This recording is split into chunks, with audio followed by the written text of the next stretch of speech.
Gusto ng China na magsagawa ng joint military exercises kasama ang Pilipinas na malaking tulong daw sa pagsawata sa terorismo.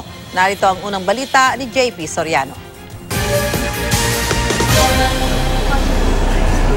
Nais daw isulong ng China na magkaroon ng joint military exercises, intelligence sharing at joint training ang China at Pilipinas.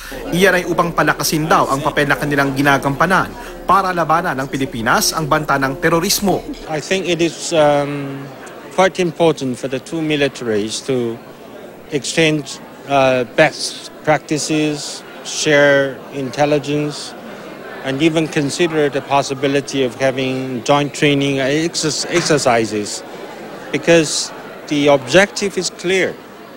It is in the interest of not only China and the Philippines, but also in the region, for us to deal effectively the threat of terrorism.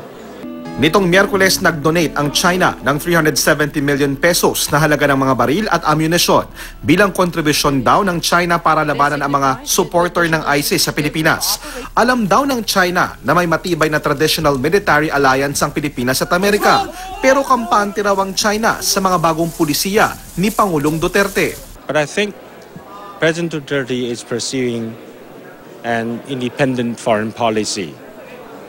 He bears in mind the interests of the Philippines, the independence of the Philippines. So, as you can see that the Philippines is trying to have friendly and cooperative relationships with all countries in the world, which will bring benefit to the Philippines. Wala pang tugon ng Department of Foreign Affairs sa ngayon, kaugnay sa sinabi ng Chinese Ambassador.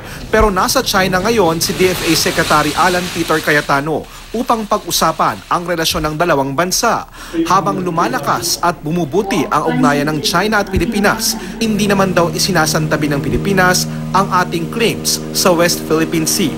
Sa July 12, isang taong anibersaryo na nang ilabas ang desisyon ng UN Arbitral Tribunal kung saan nanalo ang Pilipinas laban sa China. Hanggang ngayon, di ito kinikilala ng China. Pero dati nang sinabi ni Pangulong Duterte na ihahain niya ang tungkol sa arbitration ruling sa tamang panahon. Para sa unang balita, JP Soriano, reporting.